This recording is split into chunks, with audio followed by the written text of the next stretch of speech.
Olá! Na nossa aula de hoje, nós vamos falar sobre a construção de gráficos. Nós vamos ver algumas coisas que devem ser levadas em consideração na hora que você for representar dados em algum tipo de gráfico. O primeiro passo para construir um gráfico é ter à mão um conjunto de dados. Esses dados podem estar representados na forma de uma tabela, como a que nós temos aqui.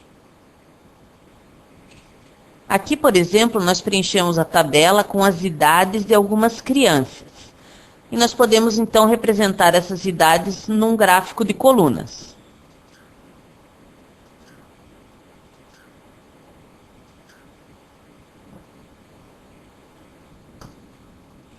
O que nós não podemos esquecer quando representamos os dados num gráfico? Em primeiro lugar, a escala. É ela que nos vai dizer a altura de cada coluna. Em segundo lugar, nós temos que cada valor representado precisa estar indicado aqui por uma legenda. Senão, como é que nós vamos saber qual vai ser a coluna que representa o Luiz, qual é a coluna que representa a idade do Marcos e assim por diante. Aqui nós temos uma informação a mais, que é o valor no alto de cada coluna, mas isso é dispensável, porque se nós quiséssemos saber qual é o valor da coluna que representa a Juliana, basta nós observarmos a escala, onde está aqui o número 7. Em um gráfico de coluna, nós podemos então comparar as informações.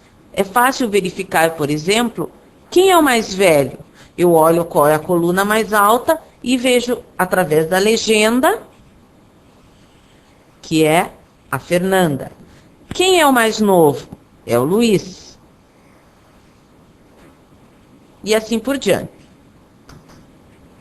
Nós podemos representar essas informações também através de um gráfico de barras. Ele é semelhante ao gráfico de colunas, só que os valores são representados na horizontal. Nesse caso, nós podemos ver que a escala está aqui embaixo. E a legenda está aqui ao lado. Outro tipo de gráfico que é bem conhecido é o gráfico de setores, mas nem sempre ele é útil. Nesse caso, por exemplo, fica mais difícil identificar quem é o mais velho ou quem é o mais novo. Para isso, é bem melhor um gráfico de colunas. Vamos ver um outro exemplo de representação no gráfico de colunas. Agora, os dados que temos na nossa tabela representam os insetos que foram encontrados pelos alunos enquanto observavam o pátio da escola. Vamos representar, então, esses valores no gráfico.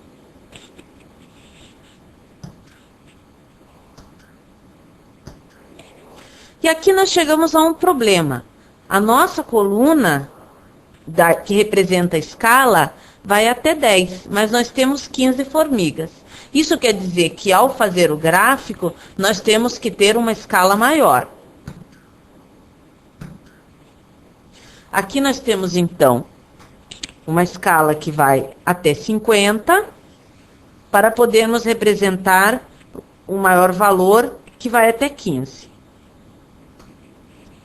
Nós ainda podemos identificar qual inseto foi encontrado em maior quantidade, qual foi encontrado em menor quantidade. Nós também podemos fazer essa representação usando o gráfico de barras e podemos fazer a representação usando o gráfico de setores. Nesse caso, o gráfico de setores é bastante útil, porque nós podemos enxergar a percentagem que cada animal representa em relação ao total encontrado. Então, nós podemos ver aqui que, por exemplo, as formigas que são representadas pela letra B, aqui são o número de 15 e representam 63% do total. essa maneira de representar usando percentuais fica bem mais clara quando a gente usa um gráfico de setores.